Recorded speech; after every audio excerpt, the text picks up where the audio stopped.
Hola chicos, ¿cómo están? Hoy vamos a ver el tema de frutas y hortalizas basándonos en las propiedades físico-químicas de estos alimentos. Bueno, ahora vamos a hablar primero de los conceptos de hortaliza y verdura. Las hortalizas, chicos, son todas aquellas plantas herbáceas producidas en jardín y de la cual podemos consumir una o más partes para ser utilizada en los alimentos. Por ejemplo, hablemos de los pimientos, hablemos de las calabazas, que literalmente nos podemos comer todo. En cambio, las verduras, este, nos dan a entender o son aquellos tipos de alimentos en los cuales la parte verde es solamente la que se puede consumir. Por ejemplo, este, el cilantro podría ser uno de ellos, en el que no nos comemos todas partes, sabemos que le eliminamos este una parte, una porción que es el tallo y que solamente comemos, por ejemplo, las hojas. Eso sería la gran diferencia. Las hortalizas podemos comer una o dos partes del alimento, del color que tenga, si tiene a lo mejor como en el cebollín, que tiene una parte blanca, la parte del bulbo, y los tallos son de color verde, pero no nos podemos comer todo. En cambio, los vegetales son aquellas porciones verdes que nosotros consumimos nada más. O sea, la porción, una sola porción de ese alimento es el que nos consumimos. Y esas serían las verduras. Muchas veces nosotros pensamos como los utilizamos como sinónimo, pero sí tiene sus diferencias, como les digo. Bueno chicos, ahora las frutas. Una característica muy específica de las frutas es que tienen un aroma más fuerte y un sabor. Además, tiene propiedades nutricionales diferentes. Por ejemplo, los hortalizas y los vegetales tienden a tener un poquito más de minerales. Y por ejemplo, las frutas tienden a contener más vitaminas por el tipo también de pigmentos y otras componentes que ayudan a que se produzcan este tipo de sustancias dentro del alimento. Y por ejemplo, decimos que tienen un aroma y un sabor más fuerte porque el contenido de azúcares que tienen las frutas es muchísimo mayor o es un poco mayor al de las hortalizas. Hablando en específico de, por ejemplo, carbohidratos que son más sencillos. Entre más sencillo sea un carbohidrato, más dulce y más enmarcado va a ser el sabor y el aroma. Entonces, es por ello que este tipo de alimentos como son las frutas tienen un sabor más dulce y por ejemplo nosotros podemos llegar a percibir ese olor dulce a través de nuestro olfato. Bueno, ahora hablando ya del contenido de las frutas y las hortalizas, uno de los principales componentes en esos alimentos son el agua. El agua forma parte de todos los alimentos, no tan solo de frutas y hortalizas, sino de carnes, etcétera, que está presente en el alimento y que dan el sentido de saciedad cuando nosotros estamos sedientos. Por ejemplo, no sé si han escuchado ese mito que te dice tu mamá: cómete un pedazo de sandía para que se te quite lo acalorado, sobre todo cuando está fresca. O, por ejemplo, cómete un pedacito de melón para que se te quite la sed. Eso lo dicen las mamás o las abuelitas porque saben que ese tipo de alimentos contienen mucha agua. ¿Y cuánto contenido de agua tienen estas frutas y estas hortalizas? El contenido es de 75 a 90% del alimento, hablando en representación de todos los componentes que tiene este. va a variar dependiendo también del fruto o de la hortaliza que estemos hablando, porque va a ser muy diferente a decir la manzana, cualquier tipo de manzana, si la comparamos con una sandía. O, por ejemplo, si comparamos una piña con un aguacate, por ejemplo. Va a depender de cada producto y también va a depender de múltiples factores. Por ejemplo, si el árbol donde se encontraba esa manzana fue regado adecuadamente, eso puede ayudar a que el fruto tenga mayor contenido de agua o menor contenido de agua. Y también que varíe otros componentes. Ok, chicos, ahora vamos a hablar acerca de los carbohidratos que pueden contener los hortalizas y las frutas. Si ven, las hortalizas contienen del 3 al 20% de carbohidratos. Los carbohidratos que están presentes en las hortalizas son carbohidratos complejos. ¿Recuerdan cuando hablábamos en biología acerca de los compuestos complejos? Que eran cadenas largas de pequeños elementos que los formaban. Por ejemplo, en una diapositiva teníamos las piececitas y que esas piececitas formaban una cadena grande. Entonces, esos son los carbohidratos complejos o los polisacáridos. ¿Okay? Los principales que se encuentran en los vegetales son el almidón, el famosísimo almidón, la celulosa, la hemicelulosa y la pectina, que pues son los responsables de darle el sabor dulce, aunque por ser tan complejos no dan ese sabor tan fuerte a dulce, pero sí están presentes y también le dan la consistencia firme que tienen los vegetales. Por ejemplo, las papas, que son un poquito duras, y sabemos que la papa está formada por almidón totalmente y un poco de fibra en la cáscara, ¿verdad? Pero la mayoría o el 95% de la composición de la papa es almidón. Entonces, por eso es que es tan firme. Pero si lo probamos no están tan dulces, las papas no son dulces. En cambio, las frutas tienen un contenido del 5 al 18%. Ese 5 al 18% pues va a variar dependiendo del tipo de fruta. Por ejemplo, si comparamos una naranja con una manzana, la naranja a veces no es tan dulce, es un poquito más ácida por el contenido de ácido cítrico que contiene, ¿verdad? Pero si comparamos con la manzana, que les decía, la manzana es un poquito más dulce. Y en las frutas hay o se encuentran azúcares más simples, en los cuales predomina la sacarosa. La sacarosa es un tipo de carbohidrato que está formado por glucosa y fructosa, que son azúcares más sencillos, pero al unirse forman esta sacarosa.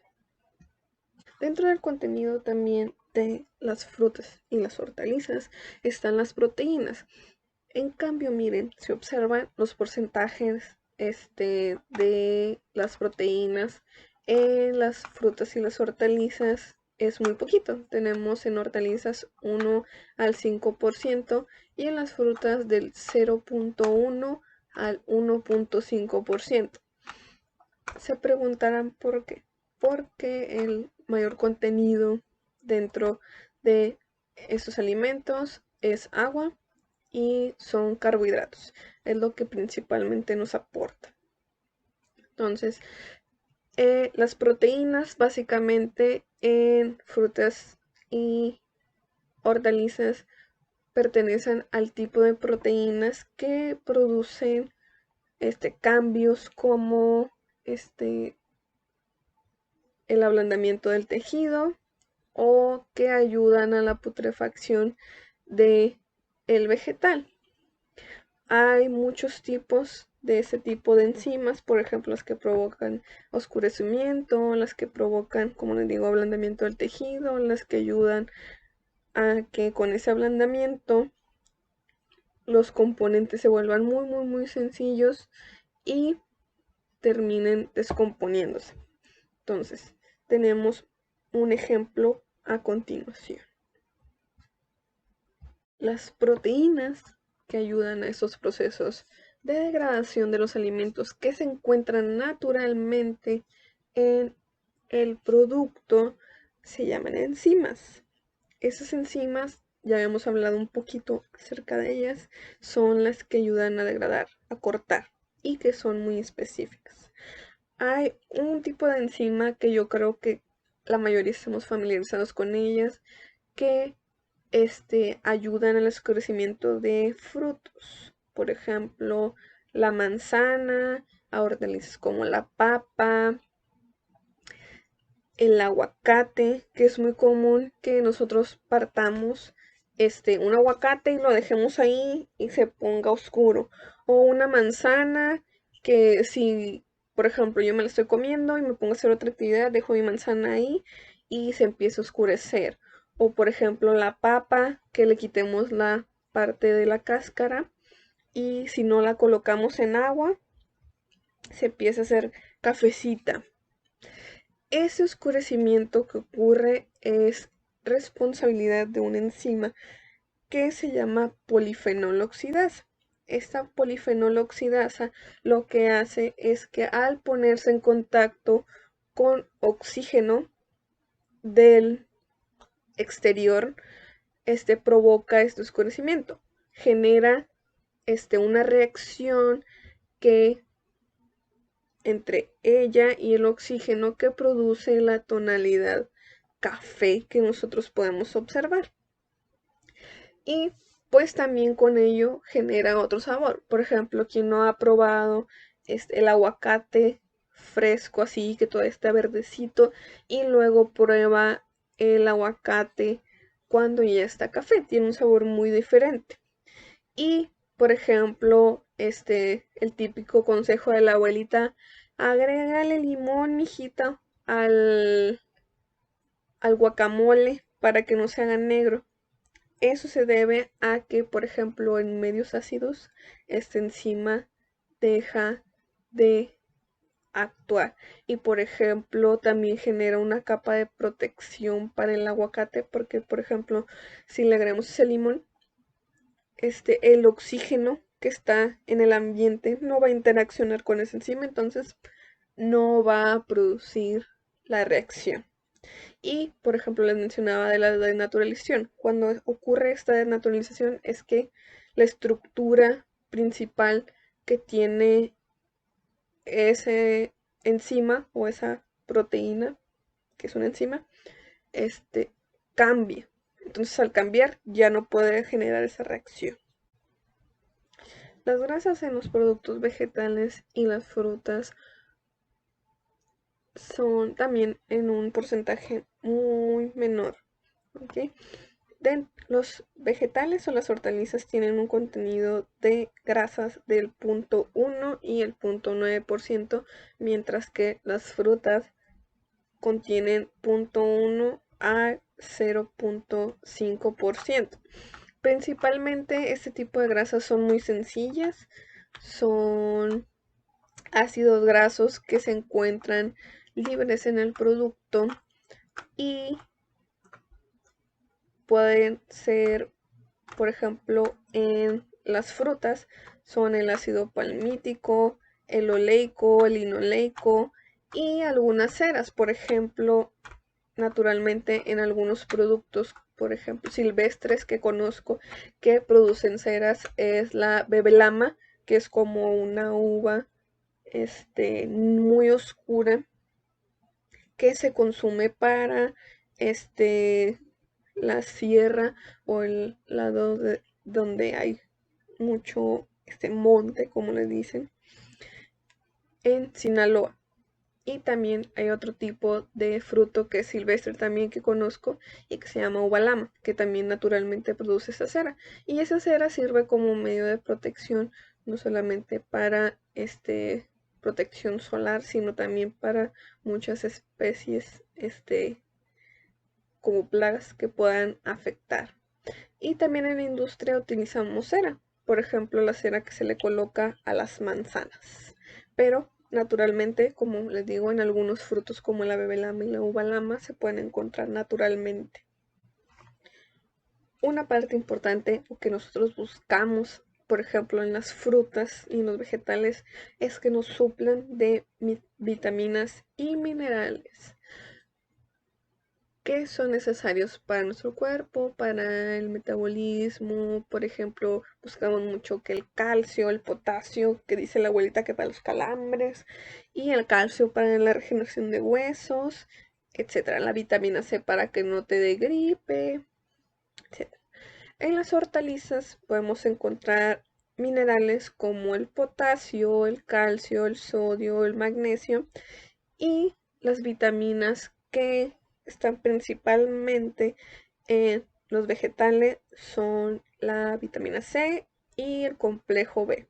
Sabemos que el complejo B existe un catálogo inmenso, pero hay una excepción. La vitamina B12 no se encuentra en una cantidad considerable dentro de los vegetales o en los vegetales, y algunas veces algunos de los vegetales o hortalizas pueden contener vitamina E y vitamina K. Las vitaminas, chicos, que se encuentran en las frutas, que en su mayoría son este tipo de nutrientes, porque los minerales son muy escasos en algunas frutas. Por ejemplo, el potasio es uno de los más importantes, sobre todo en el plátano, y hay otros tipos de minerales, pero como les digo, el porcentaje es muy mínimo, por lo tanto no se toman tanto en cuenta. Y las vitaminas sí se encuentran en mayor proporción en las frutas porque contienen un mayor porcentaje de pigmentos, que muchas veces estos pigmentos ayudan a la producción de estas vitaminas. Por ejemplo, en el caso de los carotenos o los betacarotenos que nosotros escuchamos, se trata de un grupo de pigmentos que van del naranja al rojo. Por ejemplo, encontramos de color rojo las manzanas o rojo morado, y están de color naranja, por ejemplo, las naranjas que tienen mucho contenido de este pigmento. Y estos, como les digo, tipos de pigmentos son precursores. ¿Qué son los precursores? Son sustancias que ayudan a generar un producto. Entonces estos pigmentos ayudan a generar las vitaminas. Y una de las vitaminas más importantes o de las más importantes que está o se encuentran en las frutas son las vitaminas A, y también son ricas en las vitaminas del grupo B y C. Por último, podemos encontrar en las hortalizas aquellos componentes que son fitoquímicos. Esos fitoquímicos, muchachos, son sustancias que naturalmente se encuentran en nuestras frutas y en nuestras hortalizas y que son beneficiosos para nuestro cuerpo. Nos ayudan a disminuir la oxidación celular. ¿A qué me refiero con la oxidación celular? A que hay un tipo de sustancia que se llaman radicales libres, que se encuentran en el ambiente como la contaminación o que están dentro de la contaminación. Esos compuestos pueden ayudar a que nuestras células se vayan envejeciendo. Por eso dicen que es importante que nos cuidemos para evitar el envejecimiento prematuro y comer sanamente. A eso se refieren a comer sanamente, que comamos ese tipo de productos que nos ayuden a disminuir la acción de estos radicales libres. Estos radicales libres, muchachos, entran a nuestro cuerpo o a nuestras células e introducen oxígeno. Ese oxígeno ayuda a que múltiples compuestos de las células pierdan su naturaleza y se conviertan en otros. Hasta puede dañar el ADN de la célula. Entonces, al producir daño en el ADN, sabemos que va a producir daño general en toda la célula y pues ya no va a funcionar adecuadamente, ya no se va a enviar la información adecuadamente. Entonces, si estamos expuestos a grandes cantidades de estos radicales libres, nos pueden provocar múltiples enfermedades. ¿Y cómo podemos evitar la oxidación de nuestras células? Pues con células consumiendo este tipo de alimentos que son altos en contenido de carotenos, polifenoles, glucosilatos, fitoesteroles, indoles, terpenos. Por ejemplo, el tomate, la naranja, los pimientos, la lechuga, el brócoli, la zanahoria, etcétera, son ricos en estos. ¿Y a cómo se le llaman en general a ese tipo de fitoquímicos? Se les llama antioxidantes. ¿Por qué? Porque evitan la oxidación que pueden producir o pueden llegar a producir estos radicales libres. ¿Y cómo accionan estos antioxidantes? Pues estos antioxidantes los atrapan y ya no dejan que esos compuestos generen su reacción. Al atraparlos es como si lo abrazaran y dijeran, no, tú no te vas de aquí, amiguito. Ya tu acción ya quedó o ya te descubrimos en la trampa, ya no vas a poder hacer tu mala acción. Y aquí tenemos un ejemplo claro de un antioxidante que es el licopeno. El licopeno es un pigmento que se encuentra en el tomate y pertenece a la clasificación de los antioxidantes, que es un tipo de fitoquímico. ¿Okay? Este licopeno pues ayuda a generar la acción antioxidante y atrapar estos radicales libres. Y por ello es que deben de comer mucho tomate para que puedan adquirir este pigmento. Obviamente la cantidad de pigmento va a depender de los cuidados en el cultivo y el tipo de tomate del que estemos hablando, ¿okay? O la especie del tomate que se haya cultivado, porque por ejemplo hay algunos que son más rojos, otros más naranjitas, y pues depende, ¿verdad? Pero ayuda a eso. Y sobre todo, por ejemplo, algo que no les mencioné, el licopeno se ha dicho que ayuda a evitar a que se produzcan estas células cancerígenas. Por ejemplo, cuando estamos expuestos mucho tiempo a radicales libres y nuestras células se van dañando, pueden generar ciertas reacciones que produzcan la multiplicación en exceso de las células, que podría provocar un cáncer o algún tipo de cáncer. Entonces, no digo que sea como que, ay, sí, pues ya no hay probabilidades. Recuerden que también hay otras formas de desarrollar cáncer como la genética, otros factores, la exposición a otros compuestos, etc. Pero es una forma de evitar que se produzca en nuestro cuerpo ese tipo de cambios. Y pues los encontramos en los alimentos, estos antioxidantes que nos van a ayudar. Y me despido de ustedes, chicos, dejándoles la siguiente frase. Nos vemos, que tengan bonito día.